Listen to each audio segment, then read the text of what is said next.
Hi guys, welcome back to the channel. Today will be another news segment. We've had some significant updates since last week. There's 3 pieces of news to talk about today, so I'll hand it off to Tom to talk about the first news update. Thank you, Craig. I'm going to talk about the draw results for Express Entry.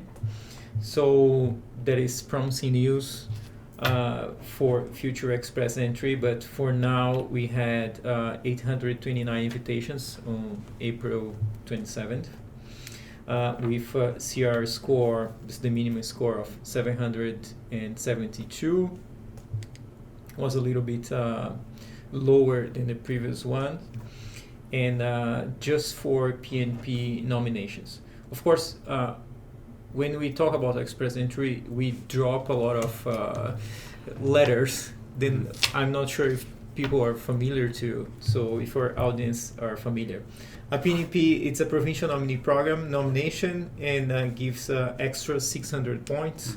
To have the provincial nomination, they have to pass through a whole other process.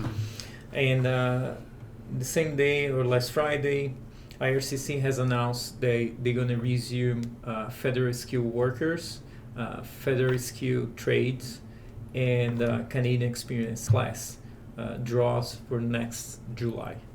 So that is the big news. People have been waiting a long time to know when the next draw would be for those programs. Exactly. Usually people focus on Express Entry, but Express Entry is just a system that manage those programs. So candidates, they have to qualify for one of those, and when there's a draw with a score related to that program, they're going to get the invitation. Yeah.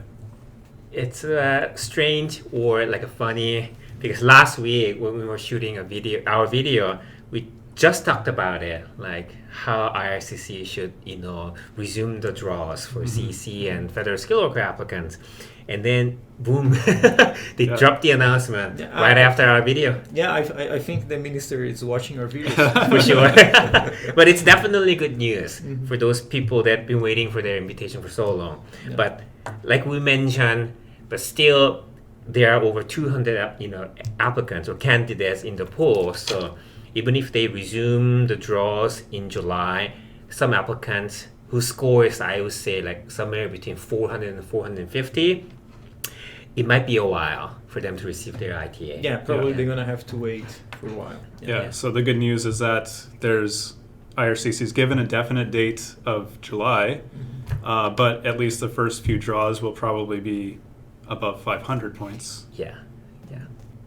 So the next news that I prepared for our viewers is actually in addition to what Tom just explained to us. So on the same day, they made an announcement that they're going to have a temporary public policy coming this summer, and it's going to be for the international graduates. So like Craig, you asked me, would IRCC do anything about those post-graduation work permit holders whose work permit is near expiration or almost expired already? So they did cover that part as well last Friday. So there weren't many details yet, but what they said was international students whose work permit is expiring this January up to this, actually like anytime onwards from January 2022, they're gonna be able to extend their work permit for up to 18 months. So, meaning it's going to be valid for like end of next year. But the question is that, they stopped the CEC draw last year, September, and there are obviously students whose work permit expired, sometime between September and January 2022. So, many students were unhappy, and I saw news that some of them did protest against this temporary public policy. I don't know if IRCC is going to like expand the eligibility of the program or do something more special for them, but maybe not. Right. There was, as many viewers will know, there was an extension of work of PGWP's last year, and it ran until I think June or July. So there's a period of time of about 6 months where this special policy and extension wouldn't apply to these people, and they were just bad luck or out of luck if their work permits expired in that time period. Yeah. So they just are lingering without any option for express entry or Right. or So extend their post-graduation work permit. exactly. It seems, to me, it seems a bit unclear why IRCC would choose a time period of January onward and not, say, the end of the extension from last year onward to sort of cover everyone. But Yeah, but at least there are still many people whose work permit just expired, or to expire very soon. They will be able to like take advantage of this public policy. And finally, the third big piece of news is regarding the TR to PR program that was taking place last year, at the end of last year. The temporary resident to permanent resident program, also known as TR to PR. There's 3 points regarding this program. The first is that applicants will no longer be required to live in Canada during processing. So, as you may recall for this program, IRCC made it a requirement, which to me didn't really make a lot of sense, but they made it a requirement for applicants to live in Canada during the processing of the application. They've removed that requirement, so applicants don't need to be in Canada. The second point is that applicants can get an open work permit to continue to stay in Canada if they want to during processing. And this work permit will be valid until the end of 2024. So at the start of this TR to PR system, applicants at first had no option to stay in Canada even though they were required to stay in Canada. And that didn't make a lot of sense to everyone. So then IRCC included a bridging work permit to stay in Canada, but it wasn't for a very long time. I think it was only valid for 1 year.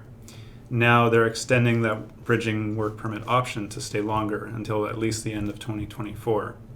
That makes perfect sense.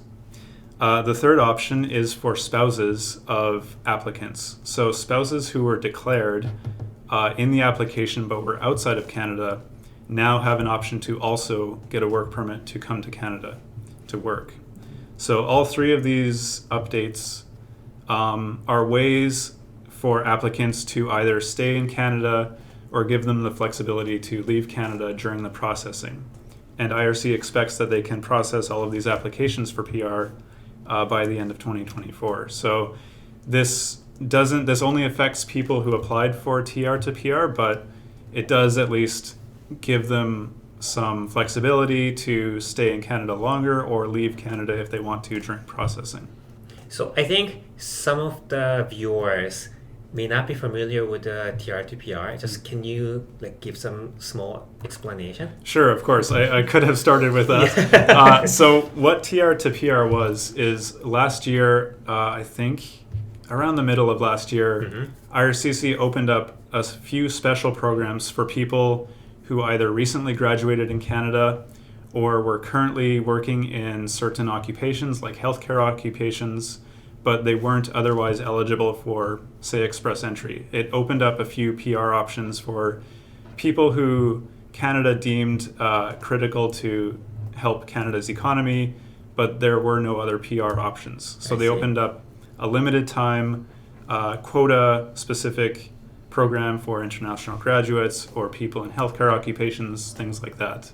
Okay. So only for those applicants, these points apply. So it doesn't apply to, say, express entry applicants. They don't suddenly have an option to get a longer work permit, for example. It's only for TR to PR. So the most of the news actually we have for today is related to the IRC's backlog and the longer processing time. So I think it's good to know IRCC is aware of it and still trying to take some measures to help affected people and trying to offer more options to international students and also those applicants who apply for the TR to PR. And hopefully before the end of 2024 they can reduce or eliminate their backlog so they can go back to like normal, their 6 months service time. Yeah, I'm hopeful with these updates, and they seem like positive changes and practical as well, that make a lot of sense to make these kinds of changes. So Okay. hopefully it can benefit all the applicants. All right, well, I guess that's it for today's news. Thanks for watching, and we'll see you again next time. Thank you, Thank everybody. you. Thank you for watching our videos. If you have any questions or are having some trouble with your maintaining status in Canada, please email us at info@gbmimm.com. We'll get back to you and give you helpful advice. Thank you. Bye.